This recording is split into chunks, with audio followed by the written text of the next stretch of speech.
हर हर महादेव भक्तों, आप सभी लोगों का मेरे YouTube चैनल में स्वागत है। भगवान की कृपा आप सभी लोगों पे बनी रहे।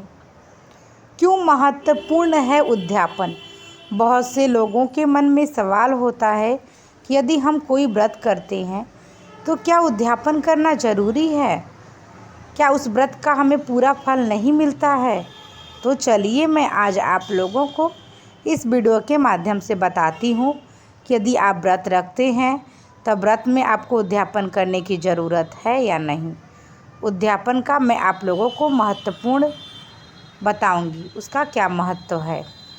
शास्त्रों में बताया गया है कि आप चाहे एकादशी का व्रत रखें या पूर्णिमा का या सोमवार या मंगलवार या बृहस्पतिवार या वैभव लक्ष्मी आदि कोई भी व्रत करें, उसका उद्यापन जरूर करें। बिना उद्यापन के व्रत निष्फल हो जाते हैं, यानी उसका फल नहीं मिलता।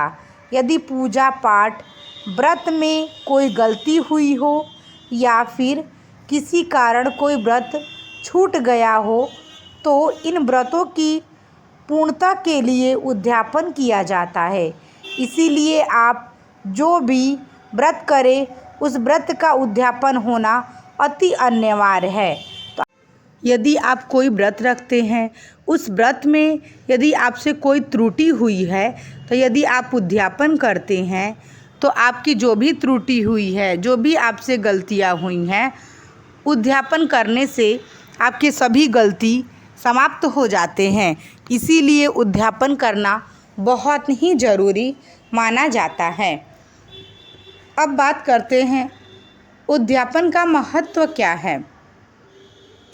नंदी पुराण और निर्णय सिंधु के अनुसार उद्यापन का महत्व, बिना उद्यापन के किया गया कोई भी व्रत निष्फल हो जाता है।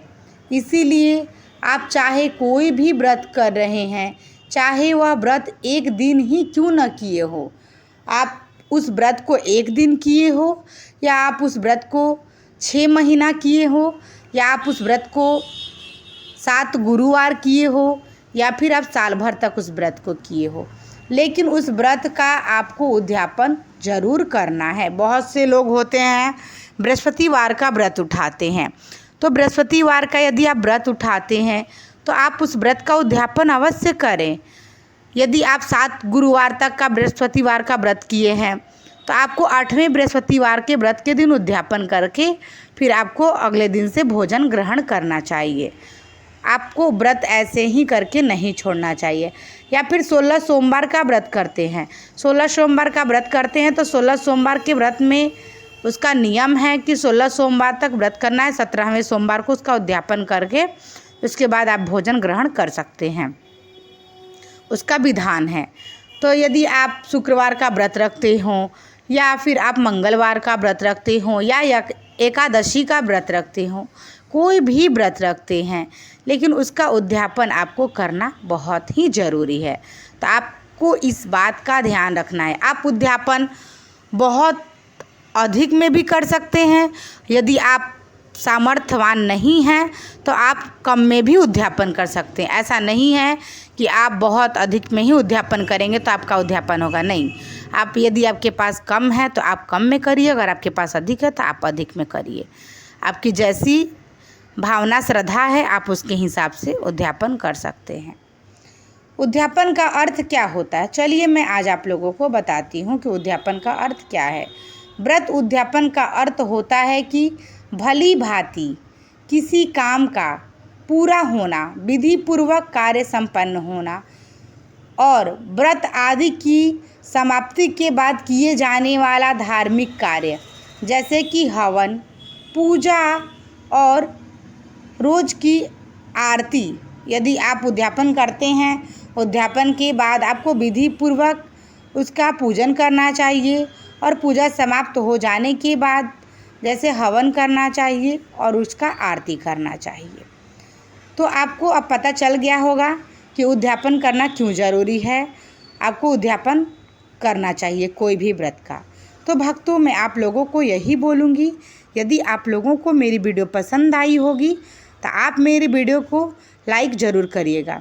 यदि आप मेरे यूट्यूब चैनल पर नए हैं, यदि आपने अभी तक मेरे चैनल को सब्सक्राइब नहीं किया है तो कृपया करके आप मेरे चैनल को सब्सक्राइब कर लें और बेल आइकन को भी दबा दें ताकि आप लोगों को मेरी वीडियो का नोटिफिकेशन मिलता रहे।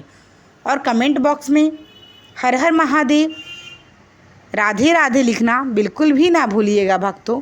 भगवान भोलेनाथ आप लोगों की जो भी कामना होगी, भगवान भोलेनाथ आपकी मनोकामना को पूरी करें। मैं भगवान से यही प्रार्थना करूंगी। मेरा पूरा वीडियो देखने के लिए आप लोगों का दिल से धन्यवाद। जय श्री कृष्णा, हर हर महादेव।